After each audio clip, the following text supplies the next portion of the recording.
करते राइट। चलें आप बिल्कुल सही है सर। भाई ये राणा साहब जो बुनियादी सवाल किसानों का है वो ये कहते हैं कि भाई इसको ग्रेजुअली कर लेते, और आप इस बात का भी तो ख्याल रखें कि उनको आप इस बात के जिम्मेदार हैं कि आपने फूड सिक्योरिटी को यकीनी बनाना है, तो उनको सस्ता यूरिया और सस्ता डीएपी भी तो मुहैया करें।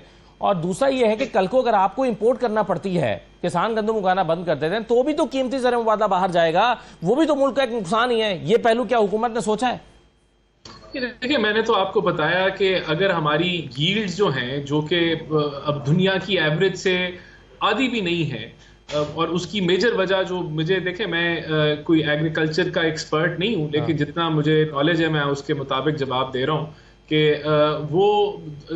उसकी मेजर वजह यह है कि ये प्राइवेट सेक्टर के हाथ में नहीं है, और अगर ये प्राइवेट सेक्टर में जाता है वीड, तो इस चीज की उम्मीद की जा रही है कि ये यील्ड जो है ये डबल हो जाएंगी।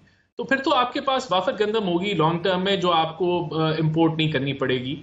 और देखें, जिस तरह मैंने आपको मिसाल दी पोटैटो के हवाले से, जो कॉर्न है उसके हवाले से, कि वो दुनिया की एवरेजेस को आप मीट कर रहे हैं क्योंकि प्राइवेट सेक्टर के हवाले आपने छोड़ी हुई। इसी तरह कॉटन आपके सामने, कॉटन के ऊपर जो है वो यील्ड्स हमारी ना, और जो क्वालिटी है वो किसी तरफ है। तो ये चीजें जब ये प्राइवेट सेक्टर इसको अपनी मर्जी से करेगा डील, तो उसमें बेहतरी आएगी। हम समझते हैं यील्ड्स बढ़ेंगी और इसके अंदर एफिशिएंसी पैदा होगी। तो देखिए, बात वही है कि अब मैं यहाँ जो है मैं पतली गली से नहीं निकल रहा। मुझे वाकई ये मेरा सब्जेक्ट नहीं है उस तरीके से बराह रास्त। बिल्कुल सही है। सलमा भट्ट साहबा जो रेलेवेंट जो है वो